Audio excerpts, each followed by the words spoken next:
Howdy, everyone. Welcome back to another Reading with Rick. It's Friday night, and I'm excited to be back with another absolute classic, and that is George Orwell's Animal Farm. I'm not going to have too much to say about this one. I'm going to mostly let the work speak for itself. Meanwhile, life was hard. The winter was as cold as the last one had been, and food was even shorter. Once again, all rations were reduced, except those of the pigs and the dogs. A too rigid equality in rations, Squiller explained, would have been contrary to the principles of animalism. And in any case, he had no difficulty in proving to the other animals that they were not in reality short of food, whatever the appearances might be. For the time being, certainly, it had been found necessary to make a readjustment of rations. Squiller always spoke of it as a readjustment, never as a reduction. But in comparison with the days of Jones, the improvement was enormous.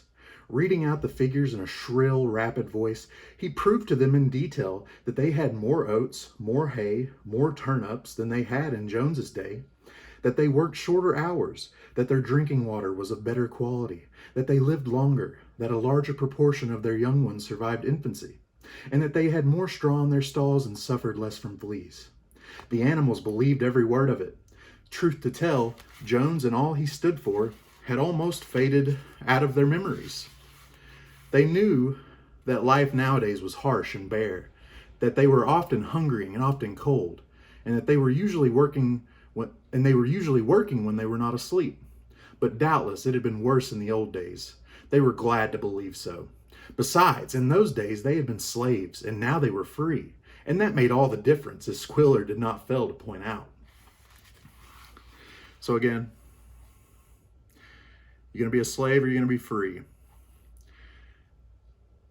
One of the reasons I started this channel, get people back into reading and writing. If you can't interpret things for yourselves, people will tell you whatever they want you to believe, and you'll believe them gladly, just as the animals on Animal Farm did. So thank you for joining me. God bless you all.